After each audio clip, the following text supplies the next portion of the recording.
Bonjour frères et sœurs, bonjour à toutes et à tous, bienvenue dans notre église. J'espère que vous allez tous bien.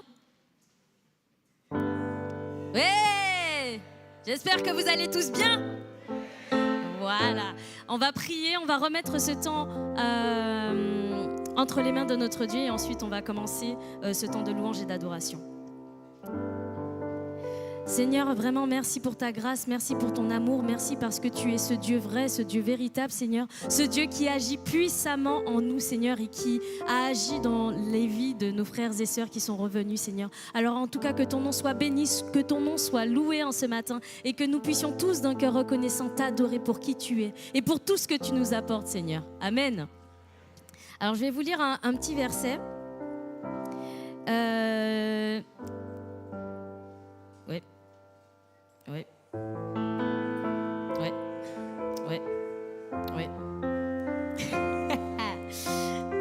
Si j'arrive. Ok.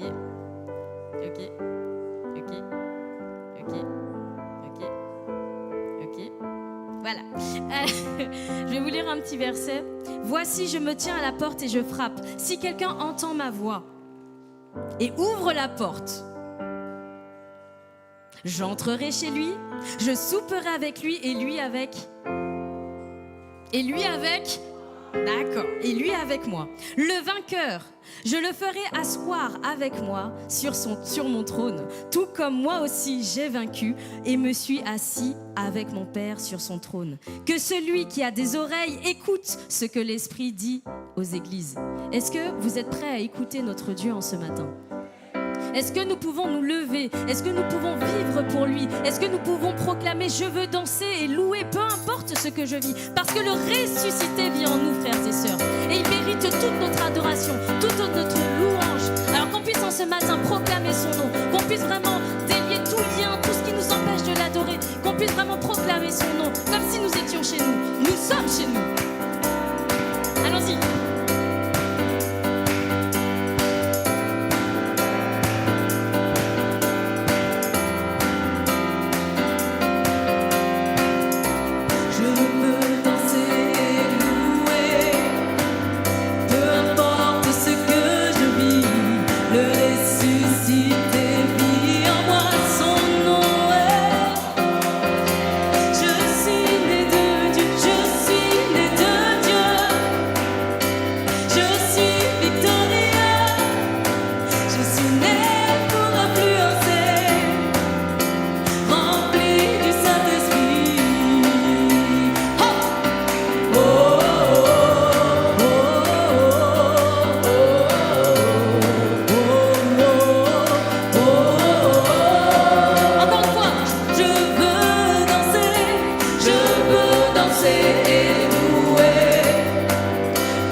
Amen, frères et sœurs.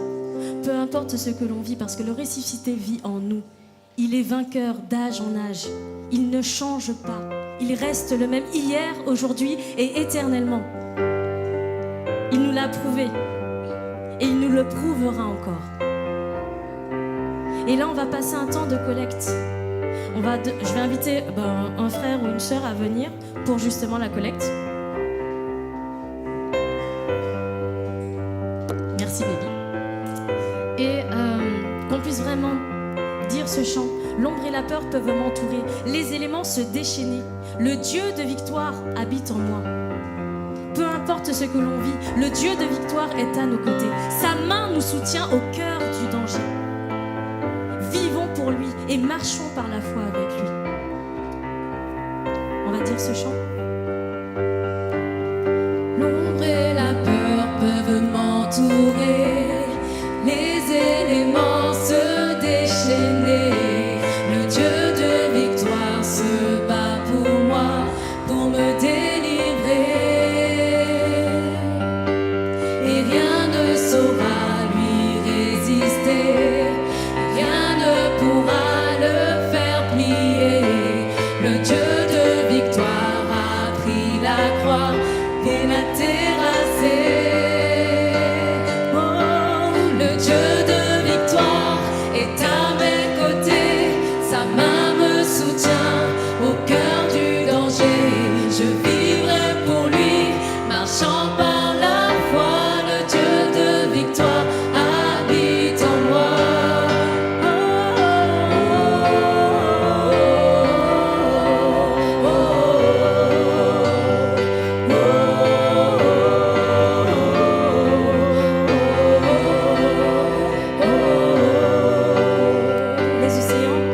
Les océans peuvent s'agiter, leurs vagues sur ma vie se briser.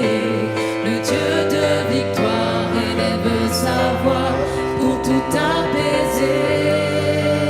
Les océans peuvent s'agiter, leurs vagues sur ma vie se briser.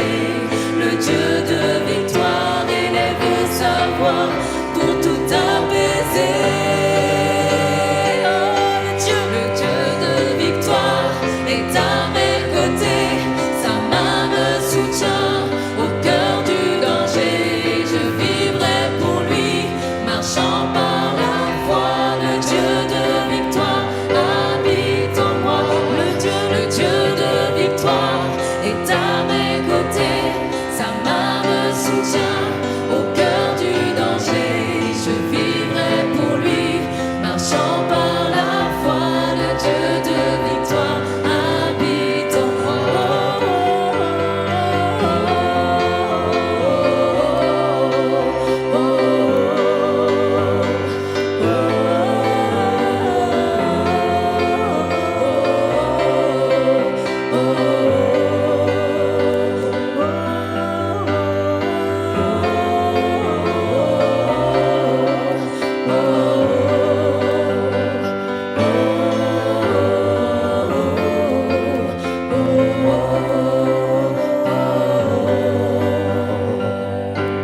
Le Dieu de victoire est à mes côtés, sa main me soutient au cœur du danger.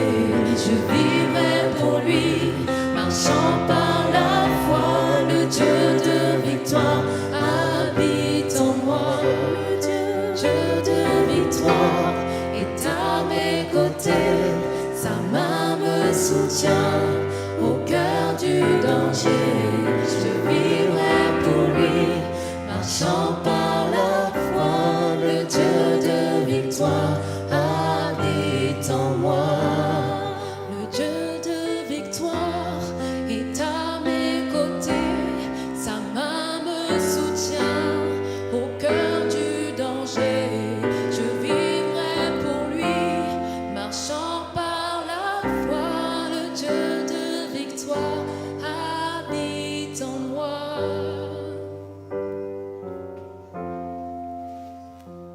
Oui Seigneur, tu es notre Dieu de victoire, tu es le Dieu 3 fois saint Seigneur, tu es le Dieu créateur, Merci pour ta présence, Seigneur. Merci parce que si nous sommes là ce matin, c'est parce qu'une fois de plus, nous accordons un souffle de vie, Seigneur.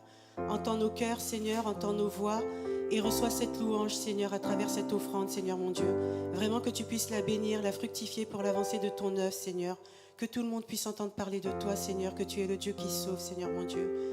Merci pour ceux qui ont pu mettre et ceux qui n'ont pas pu mettre. C'est toi qui connais toutes choses, Seigneur, c'est toi qui donnes.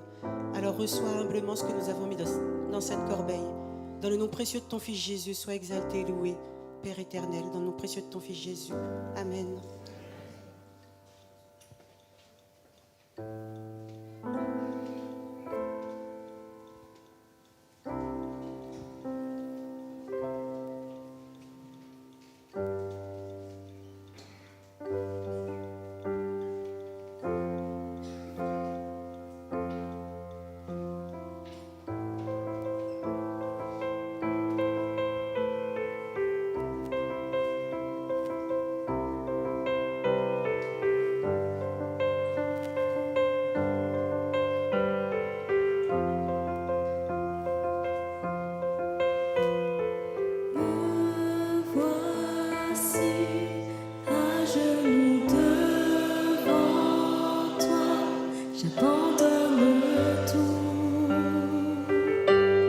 J'abandonne tout. Mon seul désir, alors que tu m'attires, c'est d'être avec toi, d'être avec toi. Je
Mais Seigneur, je veux te connaître plus. Nous voulons te connaître plus. Nous voulons te chercher, Seigneur. Tu nous dis dans ta parole, cherchez premièrement le royaume de Dieu.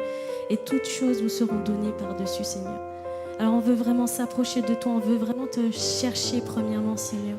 Que tu puisses avoir pleinement la place et le contrôle de nos vies, Seigneur, dans tout ce que nous faisons et dans tout ce que nous entreprenons. Que ce soit dans les jours à venir ou que ce soit maintenant, Seigneur. Viens prendre la place qui te revient, Seigneur, dans nos cœurs, Seigneur. Et le dernier mot sur toute chose, Seigneur. Et apprends-nous à nous laisser diriger par toi, Seigneur. Seigneur, sois au centre de tout, Seigneur. Bénis cette église, bénis chacune des personnes qui sont parties, qui sont revenues. Bénis chaque personne qui n'ont pas pu venir et qui ont pu venir, Seigneur. Bénis toutes ces personnes qui sont là devant toi, Seigneur. Et bénis leur cœur, Seigneur. Amen. Que le Seigneur vous bénisse.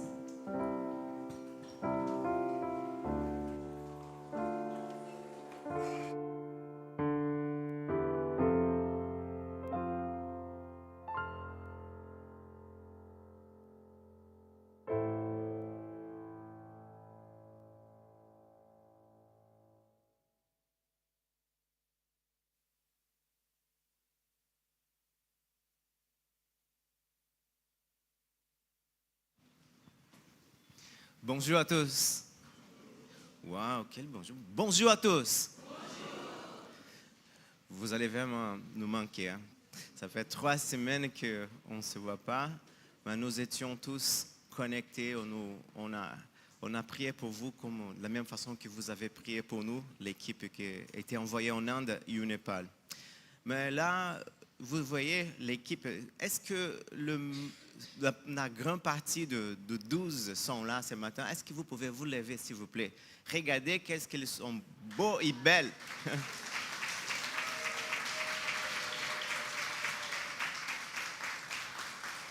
Merci, merci. J'ai plein de choses à partager avec vous. Eux aussi, ils ont plein de choses à partager. Mais laisse-moi vous parler certaines choses comme votre pasteur. Notre église, comme je vous ai dit plusieurs fois, c'est une église vivante. Une église où nous avons tous les tranches d'âge. On a plein d'activités dans notre église, plein de choses que Dieu est en train de faire.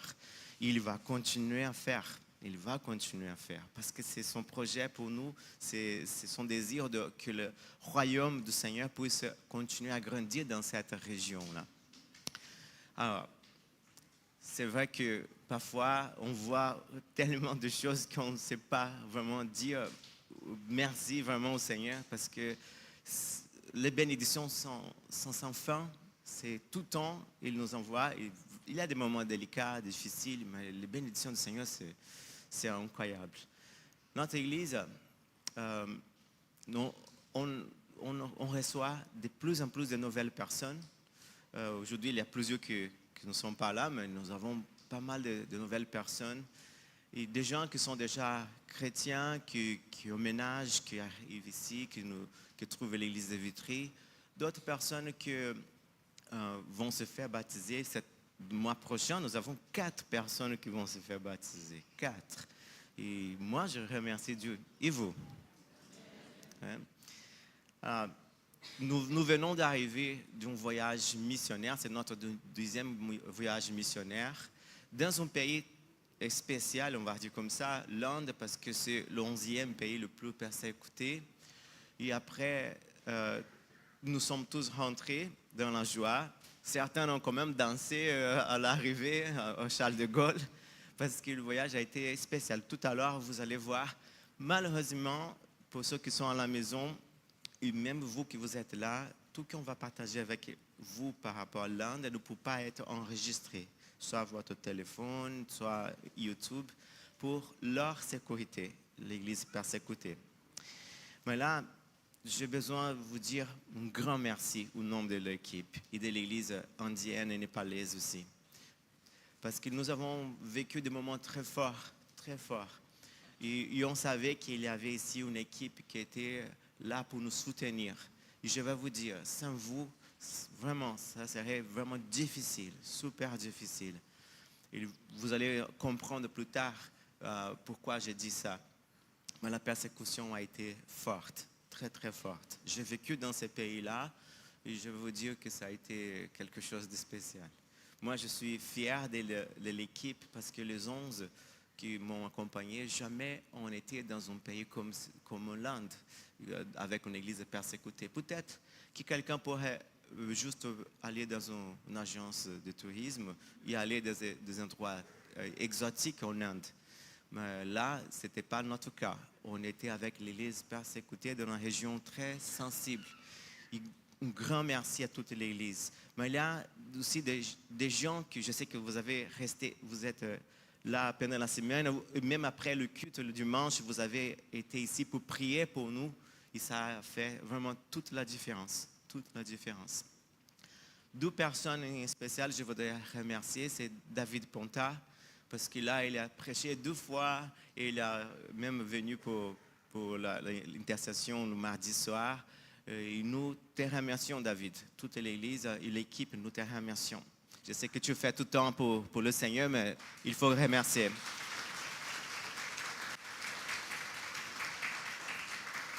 Et une autre personne qui a été là, qui vous a conduit pendant la prière, c'est Karine.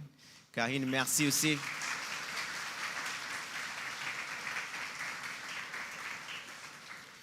Sans vous, c'est vraiment c'est difficile. Je sais que l'équipe qui sont là, nous sommes 10 ce matin. Il y a 2 qui ne sont pas là, mais nous sommes 10. Moi, quand je suis arrivé ce matin ici, c'était wow, la famille qu'on revoit. On a reçu des câlins, des bisous. Et ça fait du bien, n'est-ce pas? Ça fait du bien. Alors, ce matin, nous avons 3 personnes qui vont devenir membres de notre église. Donc, qu'est-ce qu'ils vont faire? Ils vont venir pour donner leur témoignage. Donc, j'ai le plaisir d'inviter, on va commencer avec la famille IFU. Là, on va commencer avec Blandine.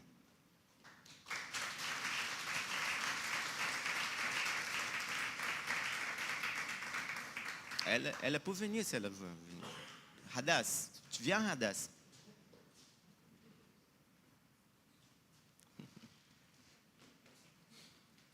Tu veux que je la tienne?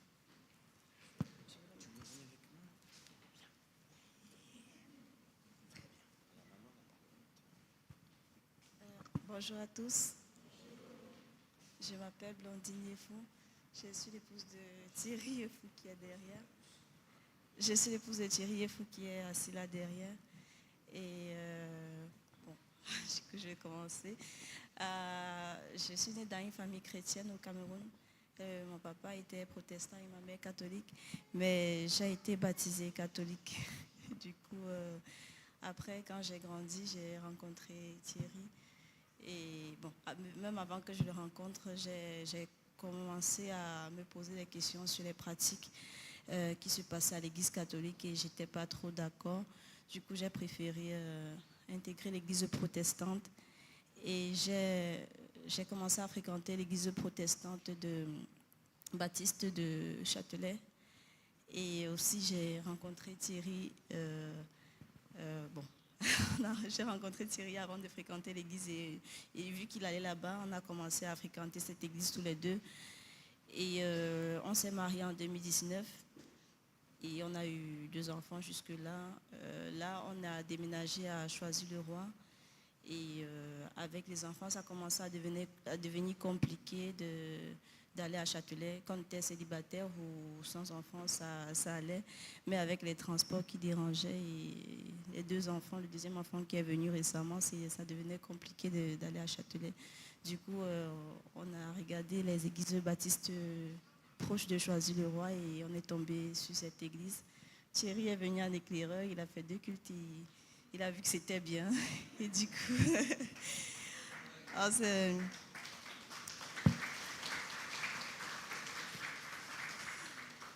on s'est senti très à l'aise dans cette église et on aime bien l'ambiance et on aime la parole et on se retrouve un peu comme dans notre ancienne église. Et vu que c'est plus proche, on a décidé de fréquenter cette église-ci et on s'y sent bien.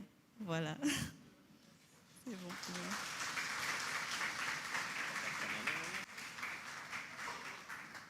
Merci. Vous avez bien entendu qu'ils ont eu 2 enfants jusque-là, c'est-à-dire que va continuer. Alors Thierry Henry, c'est pas le footballeur, mais c'est Thierry Henry. Alors, donne-moi l'autre bébé maintenant.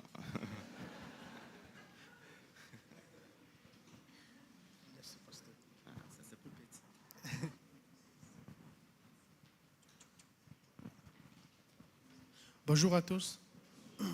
Je suis Thierry Henry Yefou. Je suis très content je redis encore vraiment, nous sommes très heureux d'être dans cette église. Et par la grâce de Dieu, il nous a conduits et nous nous retrouvons, nous sommes vraiment en famille. Nous sommes très heureux d'être ici avec vous. Et s'il faut vous donner brièvement mon témoignage, je suis né dans une famille qui n'était pas chrétienne. Quand je dis qui n'était pas chrétienne, c'est parce que nous avons pour coutume, lorsque nous étions malades, de pouvoir parfois fréquenter des marabouts. Et voilà, donc jusqu'à venu le moment où un de mes frères était vraiment malade.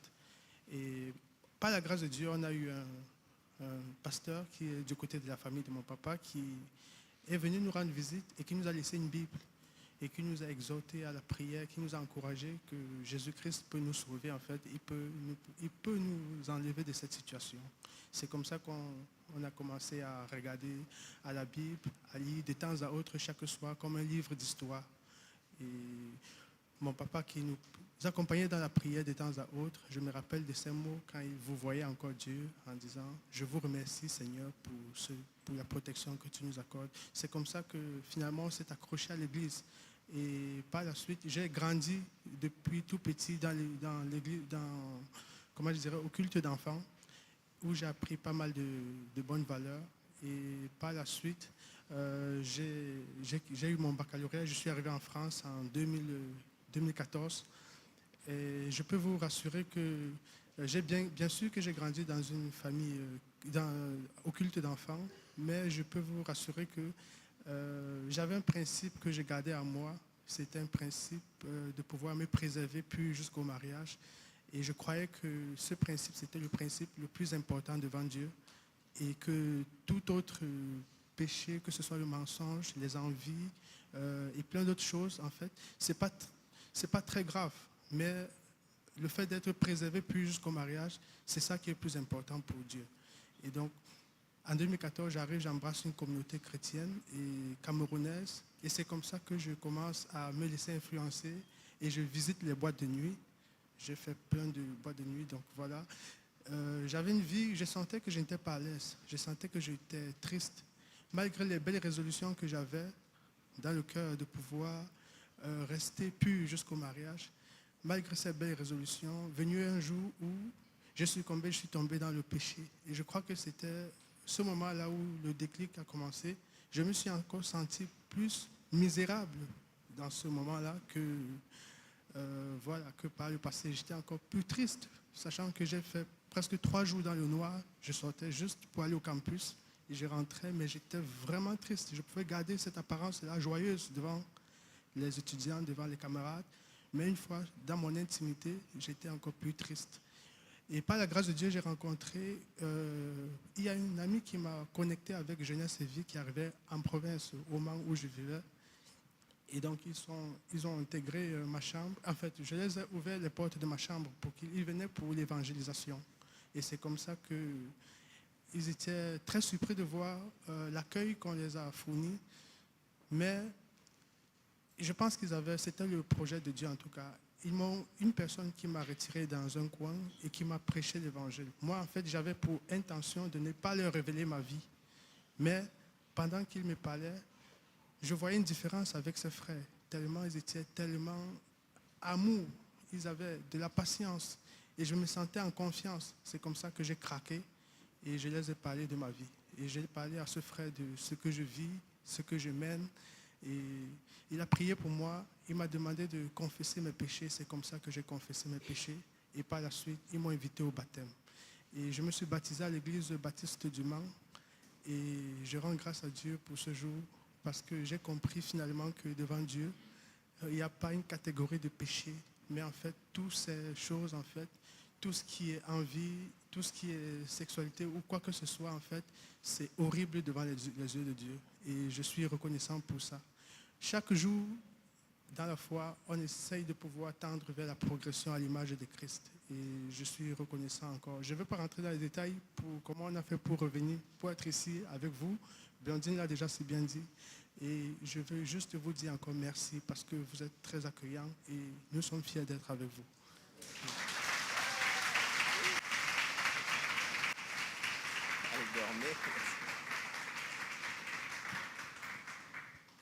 Merci. Alors, on a encore notre troisième personne, c'est Florent, qui va venir partager avec nous ce matin.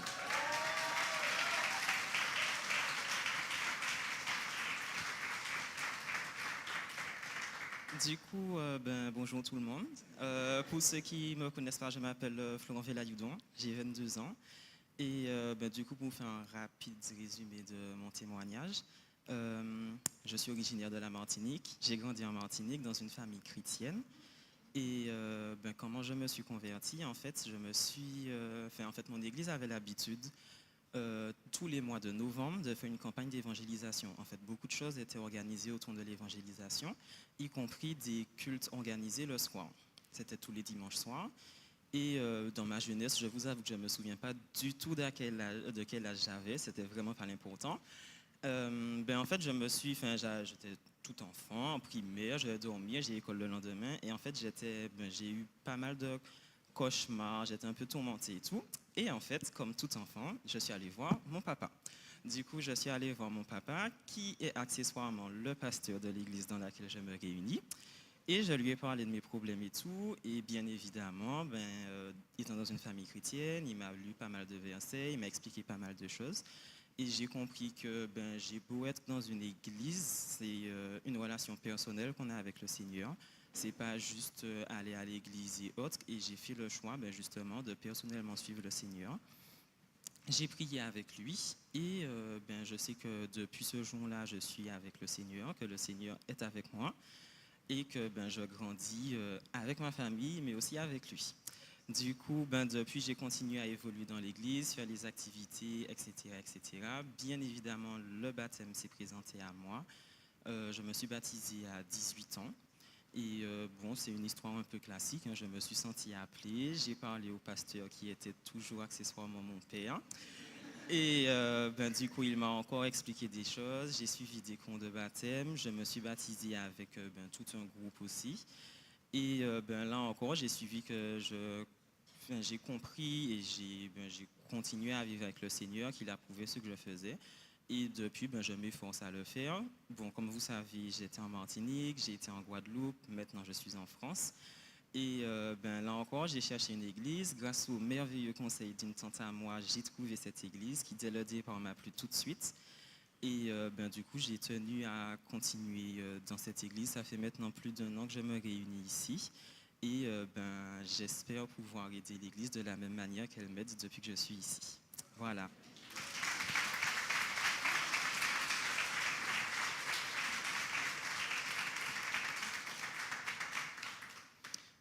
Je crois qu'il n'a pas mentionné, mais il fait des études de médecine. C'est pour ça qu'il était un peu chaque endroit. Il a choisi maintenant de continuer ses études en France métropole. Il n'y a pas encore une 4e ou 5e personne, parce qu'aujourd'hui, on a plusieurs activités. Mais juste pour vous dire, nous sommes bien arrivés le lundi soir. Mais là, 4 personnes de l'église, dont Brice, Mélissa, Jonathan, où est le Jonathan Bernardo là derrière, et moi-même, nous sommes allés au congrès baptiste. Donc, on a rentré hier de congrès, donc c'était encore une autre activité après notre voyage, sauf Jonathan, qui était mon copilote. Donc, je partage avec vous toutes les activités de l'église parce que ce n'est pas les 4 qui ont été au congrès. Nous avons été envoyés par l'Église. Le voyage n'était pas que le 12, c'est l'Église qui nous a envoyés là-bas. C'est comme ça, c'est l'Église. Tout le temps, c'est l'Église et pas une personne, un groupe de personnes. Amen. Il y a une chose que j'ai lancé un défi à Varanasi, et c'est la ville plus sacrée pour les hindouistes, là où nous étions. C'est que l'équipe a servi l'église pour le repas fraternel. Ce matin, on a un repas fraternel, la Sainte Seine. Et j'ai invité 4 personnes par le groupe. Tout à l'heure, on va voir Brice qui va partager la parole. Mais j'ai invité 4 personnes pour venir m'aider, qui font partie du groupe qui ont voyagé. Parce que c'est à notre tour maintenant de vous servir. Donc, venez les 4, s'il vous plaît.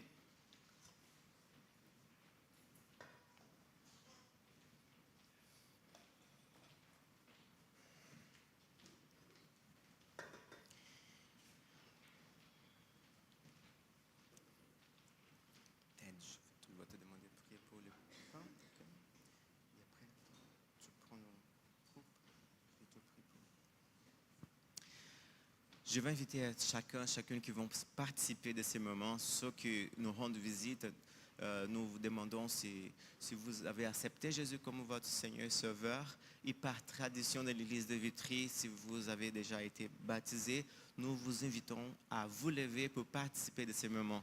Au moment vraiment que nous nous rappelons ce que Jésus a fait pour nous sur la croix, mais aussi au moment que nous célébrons Jésus parce que il va venir nous chercher et on croit qu'il va être bientôt. Donc, préparez votre cœur là, dans ces moments, s'il vous plaît. Parlez avec notre Dieu. Dites-lui, Seigneur, je suis là ce matin pour te louer, pour te remercier. Mais si vous avez aussi commis des fautes, c'est le moment de demander pardon, Seigneur, aussi. C'est la technique pour mettre une louange, s'il vous plaît. Préparez votre cœur.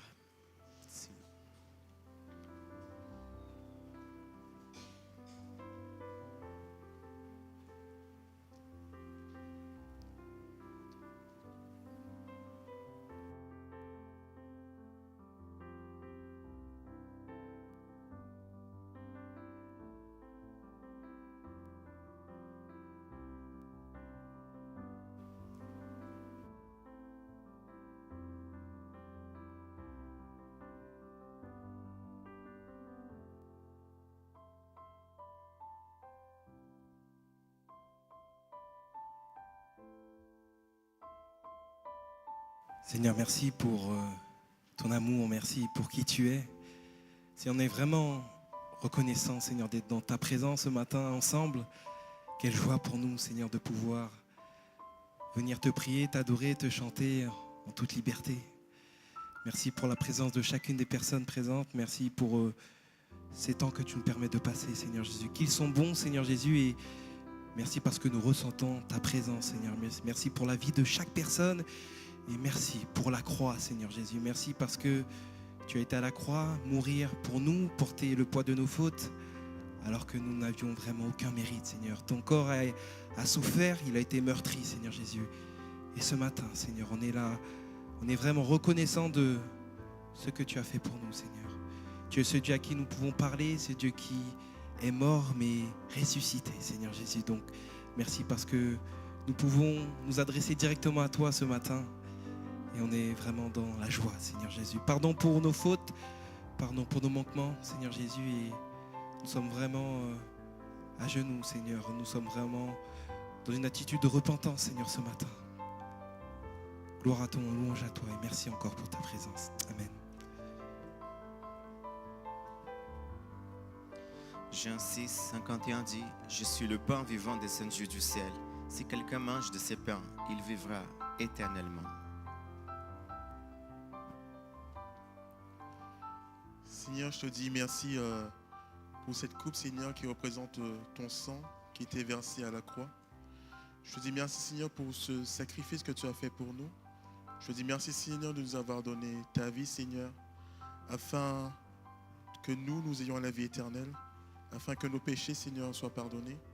Je te dis merci, Seigneur, de nous avoir donné ce libre accès, Seigneur, auprès du Père à travers son sang. Je te prie, Seigneur, que nous puissions partager cette coupe, Seigneur, en nous rappelant de ce grand sacrifice que tu as fait à la croix, de cette chance, Seigneur, que tu as donnée d'être auprès un jour de ton Père et nous rappeler qu'un jour tu reviendras nous chercher. Au nom de Jésus. Amen. En Éphésiens 1, 7 dit, « En lui, par son sang, nous sommes rachetés, pardonnés de nos fautes, conformément à la richesse de sa grâce. » Je vais les inviter à vous servir. On va tous prendre notre morceau de pain et après la coupe aussi. Et on va tous partager ensemble.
Vous savez qu'au travers du sang de Jésus, nous sommes aujourd'hui une grande famille.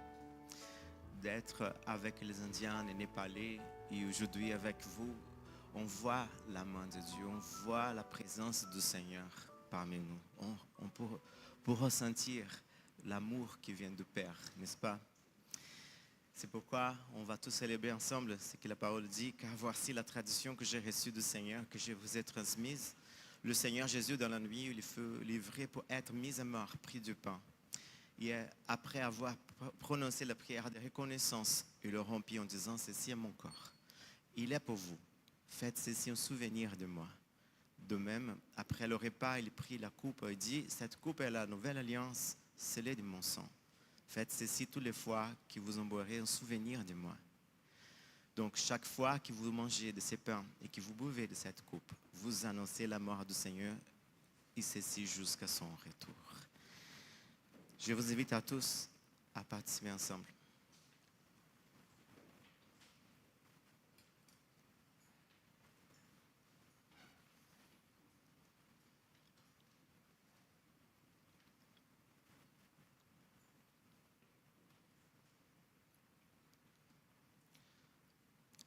Partageons aussi ensemble.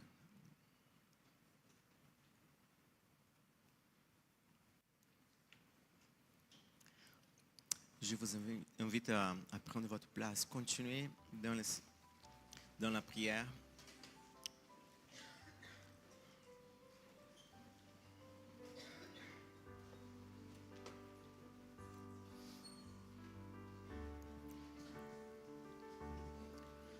Les bénédictions ne sont pas arrivées à la fin ce matin. Il y a encore plein de choses qui vont se passer pendant le culte de ce matin. Mais est-ce que vous vous rappelez encore comment en Inde on dit bonjour à nos frères et sœurs? Est-ce que vous vous rappelez de ça? Pas trop, n'est-ce pas? Voilà les enfants aussi. On va en rappeler, c'est comme ça qu'on fait et on dit Jai Masiki. Encore une fois, Jai Masiki. Il y a le moment qu'on va partager la parole, c'est Brice qui va le faire. Pour la suite, je vais vous expliquer déjà, je répète, après le partage de la parole, YouTube va être arrêté. Oui, ça... Merci. On va arrêter YouTube, mais on va enregistrer quand même les témoignages. Aujourd'hui, on va voir 4 parmi nous qui vont donner leur témoignage. Semaine prochaine, encore un autre groupe, jusqu'à le 26. Mais avant que Brice puisse partager ça, je voudrais bien vous encourager parce que dans une semaine, on va recevoir ici presque une soixantaine d'Américains qui vont venir pour faire l'évangélisation de plusieurs manières différentes. Il y a des activités pour les enfants, il y a des activités à l'intérieur et l'extérieur, au parc, partout. C'est un programme très vaste, plein de choses. Il y a des choses qu'ils vont faire que l'Église de Vitry n'a jamais fait. Donc, ce sera très important que le maximum possible de personnes puissent participer. Des enfants qui peuvent aussi inviter ses collègues, ses camarades, les voisins, cousins, cousines, pour venir parce qu'on a des jours spéciaux pour les enfants, pour les ados, pour les jeunes, on a pas pour tout le monde. Et il y a une partie formation, une partie pratique. Donc la formation va être bilingue, anglais, français. Et la sortie, on va faire ça ensemble aussi. Mais je compte sur vous pour faire partie. Je sais que vous travaillez, qu'il y a plein de choses, les études.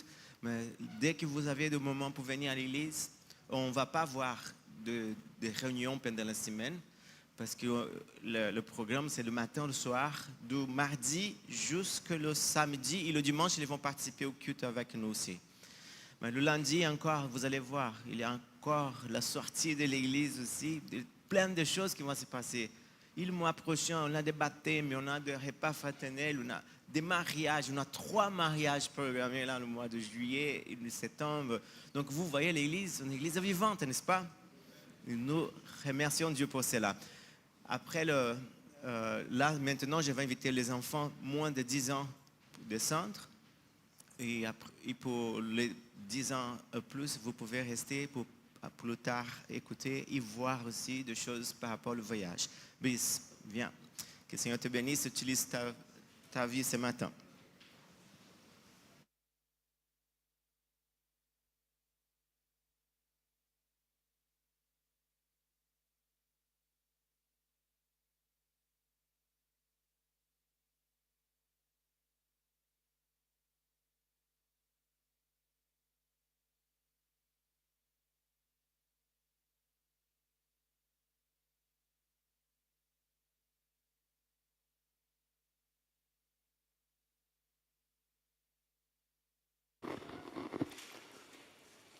C'est bon? Comme l'a dit le pasteur, Jai Masiki. All the time, God is good. God is good. All the time, ok. Les amis, ça me fait tellement de bien de parler français. Ouh. Merci Seigneur. Et je pourrais même aller un peu plus loin comme ça. Mon content, ouais, autres bon matin.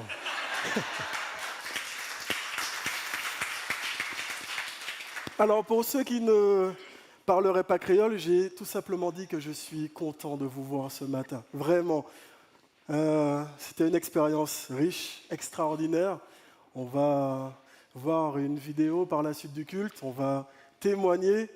Mais pouvoir prendre le temps de parler français et d'être compris de tous avec aisance, c'est une bénédiction. Alors vraiment que Dieu vous bénisse, que Dieu nous bénisse pour ce moment que nous allons passer ensemble.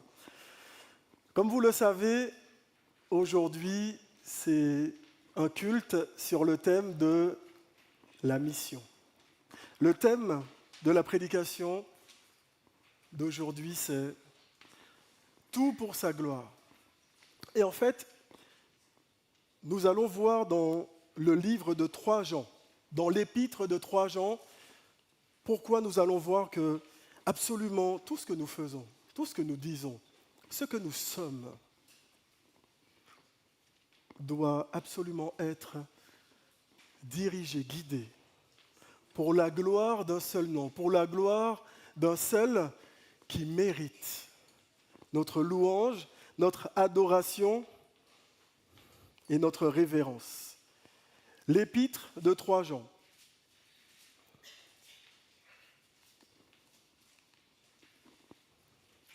De la part de l'Ancien à mon très cher ami Gaius, que j'aime vraiment.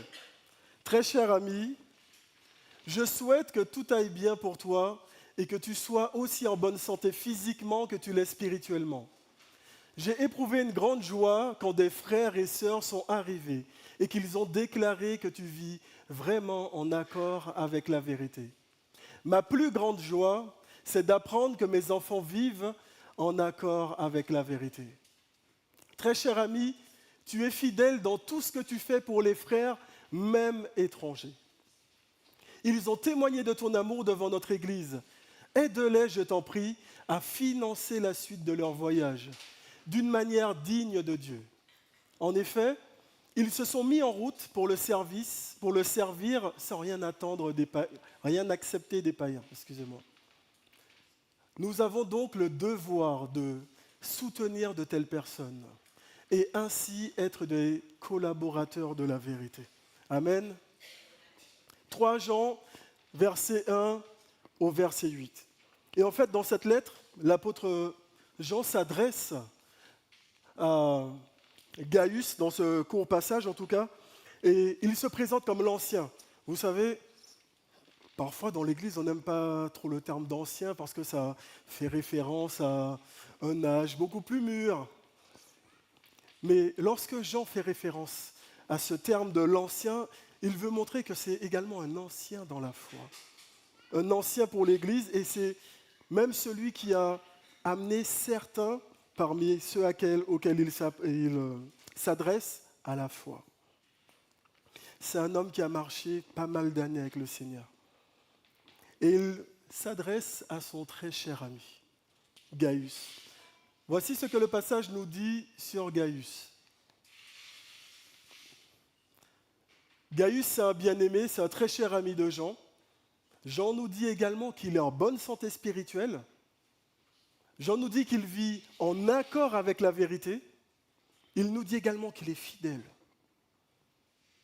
Il nous dit que l'une de ses qualités extraordinaires, c'est l'hospitalité. Et dans l'hospitalité, il démontre plein d'autres qualités. Et pour finir, tout cela, il le fait par amour pour Dieu, mais également par amour pour ses frères.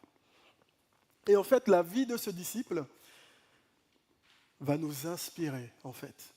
Et grâce à ce disciple Gaius, grâce à cette lettre que Jean lui adresse, grâce à celui qui nous a devancés dans la foi, grâce à toutes les éloges que Jean fait, nous allons tirer au moins 5 principes, fondamentaux ou pas, mais 5 principes d'implication directe pour la mission.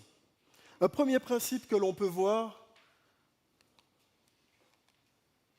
se soucier de la mission et des missionnaires. Voici ce que la vie de Gaius nous montre.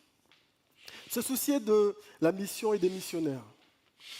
Jean nous dit que Gaius vit vraiment en accord avec la vérité. Il nous dit également qu'il est fidèle dans tout ce qu'il a fait pour les frères.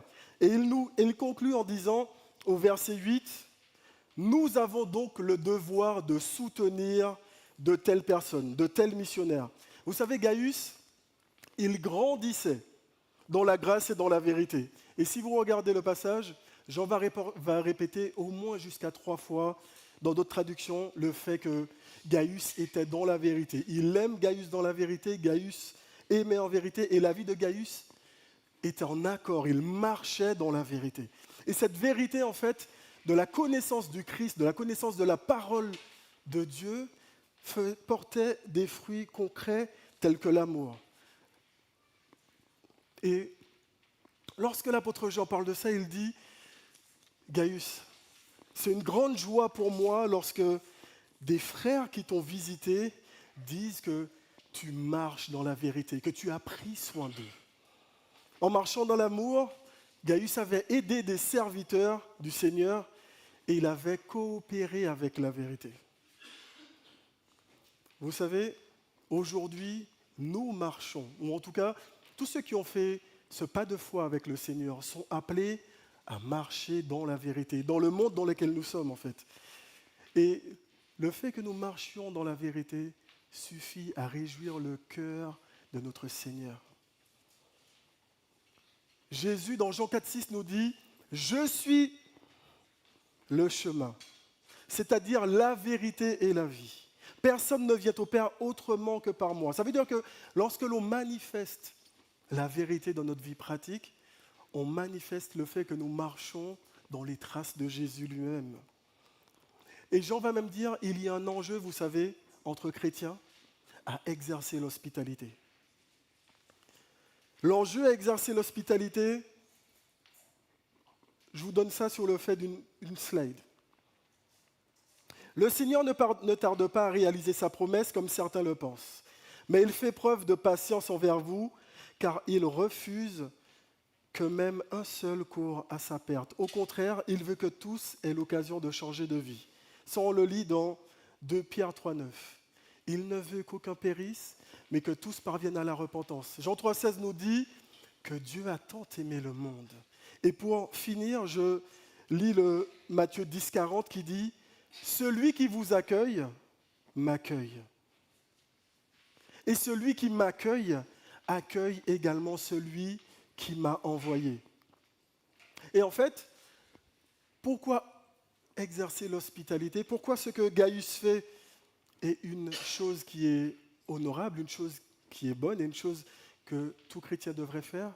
Parce qu'en accueillant des gens qui partagent l'Évangile, il participe au partage de l'Évangile. Donc, même s'il n'est pas lui-même missionnaire, il participe à la mission, les amis.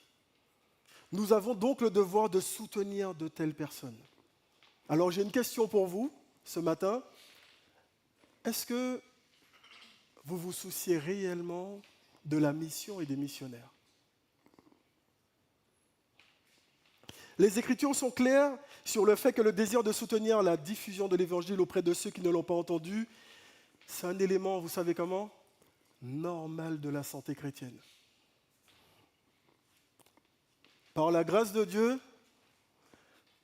vous pouvez avoir le sourire, les amis. Vous pouvez être dans la joie parce que nous sommes le fruit, les 12 qui sont partis récemment, de ce que l'Église de Vitry-sur-Seine se soucie de la mission et des missionnaires. Alléluia. Je dirais même bien plus que ça. Depuis que je fréquente cette Église, elle a toujours été fidèle dans les offrandes aux missionnaires. Donc Dieu a toujours mis ça dans le cœur de notre Église. Pas plus tard qu'il y a quelques semaines, on était en Inde et au Népal. Comme l'a dit le pasteur, c'est l'Église qui était en Inde et au Népal, l'Église qui a envoyé pour aider, pour également encourager l'Église persécutée. Les amis, je ne vais pas vous spoiler sur ce qui sera dit par la suite. Donc je m'arrête là. Deuxième point, savoir collaborer entre églises locales. De même que la coopération entre églises locales dans la mission est considérée comme une très bonne chose, les évangélistes ou encore les missionnaires issus d'autres églises doivent être accueillis les uns les autres. Au verset 5, voici ce que l'apôtre Jean dit. « Très cher ami, tu es fidèle dans tout ce que tu fais pour les frères, même étrangers. » Gaius, lorsqu'il y a des frères qui sont venus chez lui, il leur a ouvert grand la porte, il leur a ouvert grand ses bras, et il a dit que même ceux qui étaient étrangers, même ceux qui ne connaissaient pas, il a ouvert la porte de sa maison et il a pris soin d'eux. Il les a accueillis comme il le voulait. Vous savez, et nous l'avons dit, en Jésus nous sommes,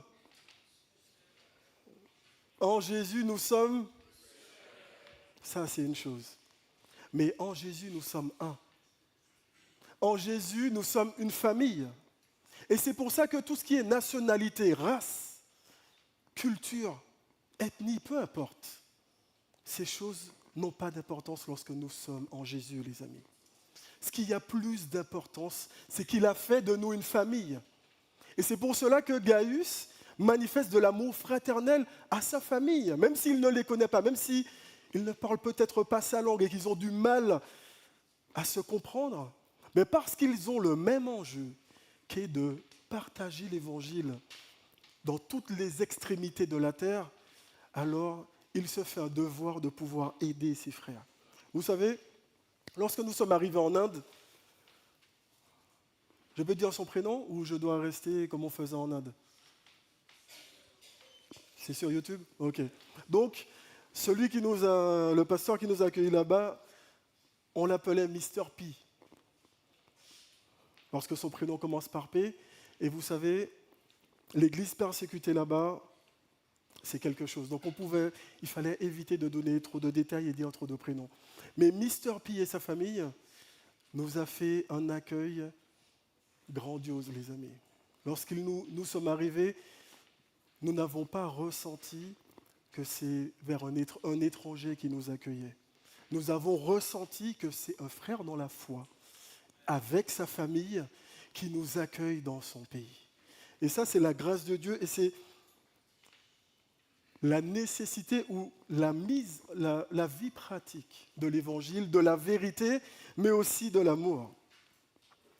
Le soutien mutuel entre églises locales, entre missionnaires, c'est un véritable partenariat évangélique qui fait honneur à notre Seigneur. Vous savez, l'église de Vitry, avant c'était uniquement par l'intermédiaire de notre pasteur, maintenant c'est vraiment l'église a des connexions avec l'église en Inde. L'église de Vitry a des connexions avec l'église au Kenya. L'église de Vitry a des connexions avec l'église au Népal. Et nous allons vous parler bien plus tard de comment cette connexion pourrait être davantage tangible pour toute l'église.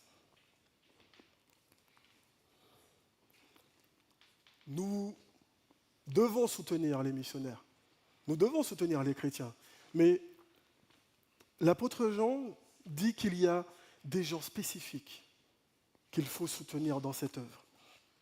Et en fait, si vous vous rappelez le début de l'Église primitive, dans Acte 8, l'Église primitive connaît la persécution. Donc pas mal de chrétiens sont dispersés, mais parce qu'ils avaient la foi, ils partageaient l'Évangile partout où ils étaient. Et Jacques va donner un autre exemple d'un autre type de chrétien. Écoutez-moi maintenant, vous qui dites, aujourd'hui ou demain, nous irons dans telle ville, nous y passerons une année, nous ferons du commerce et nous gagnerons de l'argent. Jacques n'est pas en train de les condamner, il est juste en train de dire qu'il y a des chrétiens qui sont à plein temps dans le ministère et d'autres qui sont un peu plus axés sur le business. Mais Jean décrit une obligation morale pour l'Église de manière à ce que nous puissions soutenir ceux qui sont envoyés par Dieu. Et Jean dit clairement, il y a des gens dans l'Église, il y a des frères et des sœurs qui ont un ministère particulier, qui abandonnent tout pour la cause de Christ et qu'il nous faut soutenir. Et les soutenir, c'est participer, que ce soit financièrement, que ce soit matériellement, spirituellement, de manière à pouvoir leur faciliter l'expansion de l'Évangile là où ils iront. C'est à ces personnes-là que nous devrions apporter du soutien, concrètement dans le mandat missionnaire. Au verset 7, l'apôtre Jean dit, « En effet, ils se sont mis en route pour le servir sans rien accepter des païens. » L'apôtre Jean dit que les missionnaires qui parcourent le monde n'acceptent absolument rien des païens. Vous savez pourquoi? Parce que dès cette époque-là, dès au temps de l'Église primitive, il y avait également des gens qui, par rapport à tous les autres cultes qu'il y avait dans le monde, les idolâtres et autres, ils avaient aussi des missionnaires en fait. Et ils parcouraient le monde pour faire des disciples de leur religion également en fait. Et à la différence de ceux-là qui pouvaient récolter des fonds un peu partout, l'apôtre Jean dit que c'est le devoir des chrétiens de soutenir les missionnaires. C'est le devoir de la famille de Dieu d'aider la famille de Dieu. Voici ce que l'apôtre Paul dit, et en ces termes, on peut vraiment dire que les chrétiens qui sont mentionnés par l'apôtre Jean sont à l'image, ou en tout cas les imitateurs, de comment s'est comporté l'apôtre Paul. Acte 20, 33, 35. « Je n'ai désiré ni argent, ni or, ni les vêtements de qui que ce soit. Vous savez vous-même que j'ai travaillé de mes propres mains pour gagner ce qui nous était nécessaire, pour ceux qui nous accompagnaient et pour moi. Je vous ai montré en tout qu'il faut travailler ainsi pour venir en aide aux personnes faibles, en nous souvenant de ce que le Seigneur Jésus a dit lui-même. Il y a plus de bonheur à donner,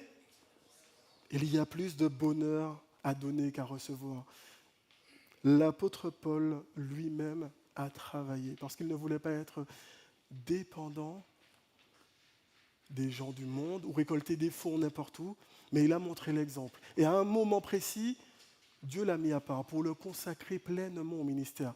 Et il a pleinement été soutenu par l'Église. S'il y a une chose aussi que ce passage nous dit que les missionnaires ne sont pas des agents libres autoproclamés. Vous voyez ce qu'il dit? Il dit que les chrétiens qui ont visité Gaius lui ont rendu compte. Ça veut dire que les chrétiens qui partent en mission doivent rendre compte à l'Église.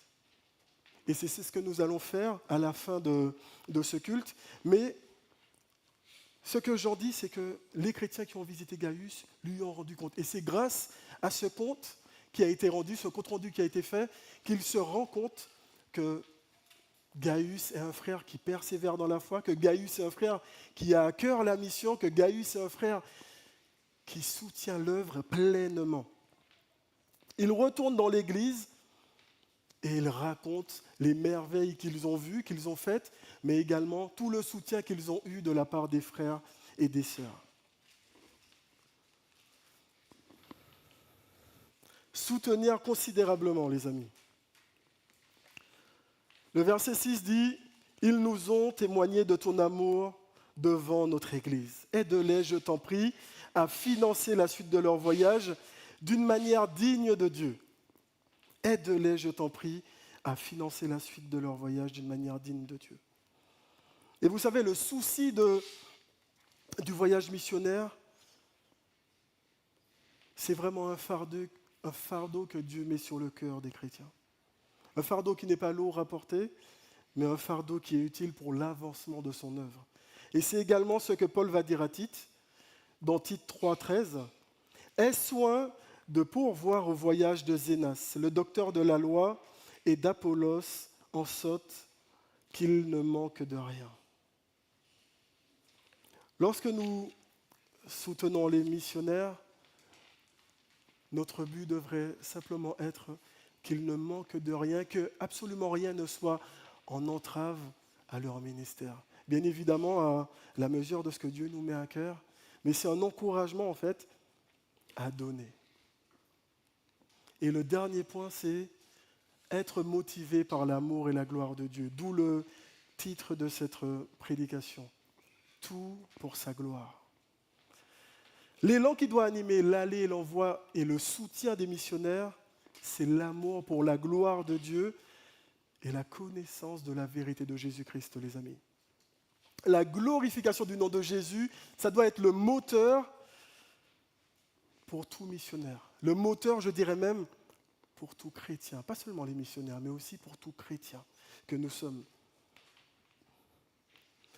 Nous avons donc le devoir de soutenir de telles personnes et ainsi être des collaborateurs de la vérité.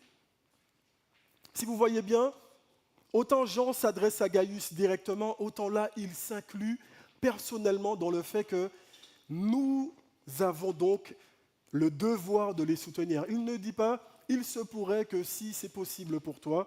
Non, en tant que chrétien, l'œuvre de Dieu appartient à la famille de Dieu de la soutenir. Alors, en tant que famille, nous devons le faire. Et l'apôtre ne se contente pas simplement de dire « il faut faire », mais en s'incluant lui-même, il nous dit « je le fais, les amis ». La preuve, c'est qu'il y a des frères qui sont passés chez toi, Gaius. C'est parce que nous les soutenons déjà. Et il nous faut continuer cette belle œuvre. Encourageons-nous les uns les autres pour continuer à soutenir. Et il y a une chose aussi qui devrait nous encourager à soutenir.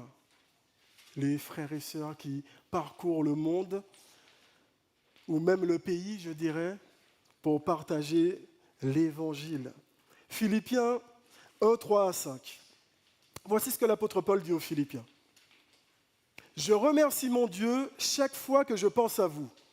Toutes les fois que je prie pour vous tous, je le fais avec joie, parce que vous avez participé avec nous à l'annonce de la bonne nouvelle depuis le premier jour jusqu'à maintenant. » Alléluia. L'apôtre Paul dit que tous ceux qui l'ont soutenu, vous voyez, l'apôtre Paul a fait au moins 3 voyages missionnaires. Il dit que tous ceux qui l'ont soutenu ont participé avec lui à la propagation de l'Évangile. Ils ont participé avec lui à ce que des âmes soient sauvées. Je vais vous lire un verset qui donne peut-être un détail encore supplémentaire sur le fait de coopérer ou de collaborer avec les frères et sœurs dans la foi, les incidences que ça peut avoir dans le monde spirituel ou les incidences que ça peut avoir sur nous. Philippiens 4,15 dit « Vous le savez bien vous-même, Philippiens, quand j'ai quitté la Macédoine, à l'époque où la bonne nouvelle commençait à être énoncée, vous avez été la seule église à m'aider. Vous seuls avez participé à mes gains et à mes dépenses. » Et Matthieu 10, 40. Celui qui vous accueille m'accueille. Celui qui m'accueille accueille celui qui m'a envoyé. Jusqu'ici, on est d'accord et vous allez me dire, Brice, tu l'as déjà lu. On continue le verset pour comprendre la pensée de ce que Jésus voulait dire. Celui qui accueille un prophète parce qu'il est prophète. Alléluia. recevra la récompense accordée à un prophète. Est-ce que ça fait écho dans le cœur de quelqu'un ce matin? Et celui qui accueille quelqu'un de fidèle, parce qu'il est fidèle, recevra la récompense accordée à ce fidèle. Je vous le déclare, c'est la vérité. C'est Jésus lui-même qui le dit. Celui qui est la vérité nous dit, c'est la vérité. La personne qui donne même un simple verre d'eau fraîche à l'un de ses petits parmi mes disciples, parce qu'il est mon disciple, recevra sa récompense. Alléluia. Les amis, ce que la parole de Dieu nous dit, c'est qu'il y a plus de bonheur à donner qu'à recevoir. Ça, c'est une chose qui est vraie. Mais en donnant, il nous bénit également. Il nous dit, si vous faites du bien, si vous donnez pour l'avancement, ce n'est pas donner, attention, les amis, ne me faites pas dire ce que je n'ai pas dit. Si tu donnes pour recevoir, tu n'as pas compris. Vous savez ce qui fait la différence dans le fait de donner? Est-ce que vous savez ce qui fait la différence dans le fait de donner? C'est la disposition du cœur, les amis. Si ton cœur est disposé parce que tu veux recevoir une bénédiction venant du Seigneur, tu n'as pas compris ce qu'il a fait en toi. Tu n'as pas compris la vérité de l'Évangile qui sauve. Mais si tu te rappelles de la Sainte Seine et que tu sais qu'il reviendra et que tu regardes les âmes autour de toi et que Dieu met un fardeau pour toutes ces âmes, alors quand tu connais quelqu'un qui va justement apporter la bonne nouvelle de Christ pour que des âmes passent de la mort à la vie, alors tu te réjouis et si tu es en capacité d'aider, tu aides pour l'avancement de la gloire de Dieu. Pour l'avancement de la gloire de Dieu.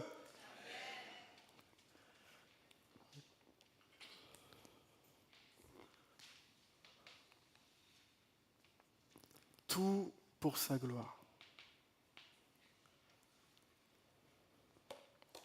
Vous savez, dans le bus, lorsque nous étions, en fait, on a passé énormément d'heures en bus. Donc, les amis, on a changé de position tout le temps. On a eu toutes sortes de débats. Et par la grâce de Dieu, on a appris à se connaître. Je ne vais pas dire de fond en comble, mais quand même. Et il y a une discussion qui m'est restée lorsque j'ai préparé ce partage. Et en fait, on discutait sur le fait que dans le monde, vous savez, il y a des gens, aujourd'hui encore, qui n'entendent pas clairement l'Évangile. Et ça, c'est un problème, les amis, n'est-ce pas? Et on parlait de ce problème-là, et on essayait de trouver toutes sortes de solutions, et on se disait de toutes les façons, on a conclu, Dieu est tout-puissant, et Dieu fait ce qu'il veut. Amen, on est d'accord avec ça. Mais lorsque j'ai préparé cette prédication, je me dis, mais Dieu nous a déjà donné la réponse. Il a dit, attendez, je vais lire quelques versets avant. Les 11 disciples se rendirent en Galilée sur la montagne que Jésus leur avait indiquée. Quand ils le virent, ils se prosternèrent. Certains d'entre eux, pourtant, eurent des doutes. On ne fait pas beaucoup attention à ça. Mais il est dit que certains d'entre les disciples, lorsqu'ils se sont réunis, avant que Jésus n'arrive pour leur donner le mandat missionnaire, ils eurent des doutes. On continue. Jésus est Dieu, n'est-ce pas? Aïe. Jésus est Dieu, n'est-ce pas? Alléluia. Parce qu'il est Dieu, omniscient, omnipotent et omniprésent, il sait ce par quoi on passe. Il a vu le doute dans le cœur de ses disciples. Et c'est pour ça qu'il commence comme ça, les amis. Jésus s'approchait et leur dit, « Toute autorité m'a été donnée dans le ciel et sur la terre. » C'est d'abord comme ça qu'il commence. Toute autorité, vous doutez les amis, il n'y a aucun problème. Jésus ne leur fait pas une remontrance en disant « Mais vous n'avez pas le droit de douter après tout ce que vous avez vu et vécu avec moi. » Vous doutez? Soyez rassurés, parce que toute autorité m'a été donnée sur la terre comme au ciel. Allez donc auprès des gens de tous les peuples Et faites d'eux mes disciples, baptisez-les au nom du Père, du Fils et du Saint-Esprit. Et enseignez-leur à pratiquer tout ce que je vous ai commandé. Et sachez-le, je suis avec vous tous les jours jusqu'à la fin du monde. Amen. Juste avant de clôturer, je vais vous demander de faire un petit exercice qui est très simple. Tournez la tête à droite, s'il vous plaît. Regardez votre voisin.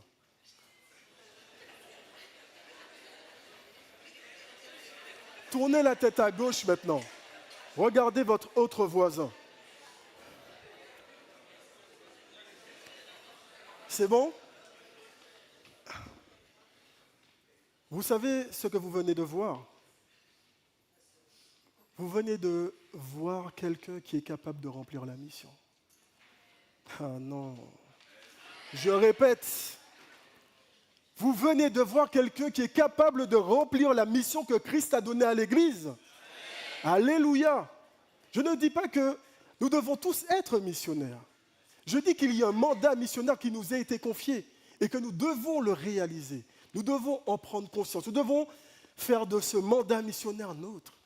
Avoir de la compassion pour les cœurs comme Jésus avait la compassion pour les âmes. Avoir de l'amour pour le Père comme Jésus avait de l'amour pour son Père. De manière à ce que, est-ce qu'il y a des gens ou pas qui entendront la propagation de l'Évangile? La réponse de Christ, c'est allez, en fait. Et dans ce passage, nous voyons quoi? Que nous ne devons pas limiter le Seigneur. Si toi, tu ne peux pas aller dans ta Jérusalem, comme nous le dit souvent le pasteur, dans ta Jérusalem, tu es appelé à être missionnaire. Après, il y en a de ceux qui iront dans les extrémités du monde. Ah ben, vous savez quoi? C'est aussi notre souci de les aider, les amis. Et nous avons la réponse à cette question. Dieu ne met aucun fardeau, ne donne aucune culpabilité à l'homme. Au contraire, il remplit notre cœur d'espoir, de joie et d'amour. Donc lorsque nous avons des questions qui nous dépassent, rappelons-nous à sa parole et à toutes ces réponses qu'il peut nous donner. Et peut-être que parmi vous, il y en a qui peuvent dire, un peu comme Jean se présente, franchement, j'entends ce que tu dis, mais moi je suis un ancien ou une ancienne. Ou peut-être que je suis trop jeune.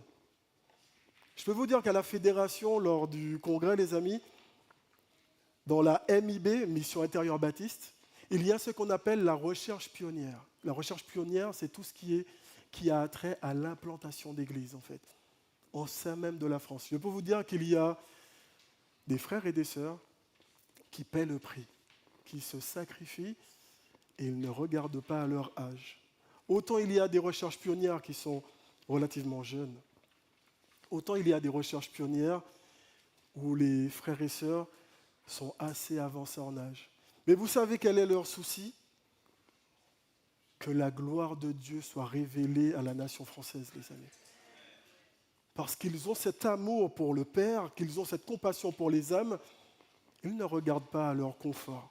Mais ils sortent de leur zone de confort, ils répondent à l'appel et disent « Seigneur, me voici ». Mais une chose est capitale, et j'y reviens forcément, c'est la disposition de cœur, les amis. Peu importe ce que nous faisons, notre disposition de cœur doit être centrée sur notre Seigneur. Et le verset que je choisis pour clôturer, c'est 1 Corinthiens 10, 31 à 33. Ainsi, que vous mangiez, que vous buvez, ou que vous fassiez quoi que ce soit, faites tout pour la gloire de Dieu. Ne soyez un obstacle pour personne, ni pour les Juifs, ni pour ceux qui ne le sont pas, ni pour l'Église de Dieu. Comportez-vous comme moi. Je m'efforce de plaire à tous en toutes choses. Je ne cherche pas mon propre bien, mais le bien d'une multitude de gens, afin qu'ils soient sauvés. Amen. Nous allons lire ensemble ce verset 31. Ainsi, que vous mangiez, que vous buviez, ou quoi que vous fassiez, que ce soit, faites tout pour la gloire de Dieu. Amen. Je vais prier. Père éternel, je te remercie pour ta parole qui est une lampe à nos pieds, une lumière sur nos sentiers. Merci pour ce voyage missionnaire que tu nous as permis de vivre récemment. Merci pour ton Église qui a été de soutien capital. Merci pour cette unité, pour cette famille que tu nous donnes, Père. Merci pour cet exemple de notre frère Gaius qui nous a devancés dans la foi. Merci car peu importe ceux qui ont été chez Gaius, tous ont témoigné qu'il marchait dans la vérité. Tous ont témoigné qu'il manifestait de l'amour envers son prochain. Père éternel, nous voulons avoir des dispositions de cœur semblables à celles de Gaius. Nous voulons nous manifester les uns les autres de l'amour. Nous voulons nous manifester les uns les autres de l'hospitalité. Nous voulons avant tout, Père, marcher dans ta vérité, être en accord avec ta vérité, parce que nous désirons par-dessus tout marcher dans ta suite. Père, lorsque tu le permets, donne-nous d'être sensibles à la mission. Et que si tu mets ce fardeau sur notre cœur, que nous ne puissions pas éteindre ce feu que tu as allumé, mais que nous puissions simplement répondre « Me voici », que ce soit pour aller ou pour soutenir, Seigneur. Vraiment, donne gloire à ton nom. Et c'est ce que nous désirons par-dessus tout. Que ta gloire rayonne dans le monde. Ce que nous désirons par-dessus tout, c'est que ta gloire rayonne en France. Ce que nous désirons par-dessus tout, c'est que ta gloire rayonne à Vitry même. Ce que nous désirons par-dessus tout, Seigneur, c'est que ta gloire rayonne dans nos cœurs, partout où nous irons, peu importe là où nous serons, car nous sommes tes enfants.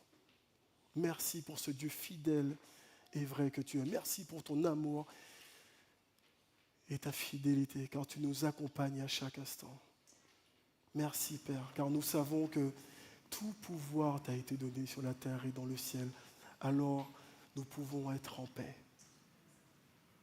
En Jésus, j'ai prié. Amen. Merci. Matthieu chapitre 24, verset 14 dit « Cette bonne nouvelle du royaume sera proclamée dans le monde entier pour servir de témoignage à toutes les nations. Alors viendra la fin. » Je vais vous remercier à tous qui nous ont suivis sur YouTube. Nous voudrions partager avec vous, mais nous vous invitons à venir à l'église et nous pouvons vous montrer ce qu'on va partager tout à l'heure. Que le Seigneur vous bénisse, vous encourage, ceux qui sont malades, que le Seigneur puisse vous guérir, ceux qui sont au travail, courage pour la journée, soyez bénis.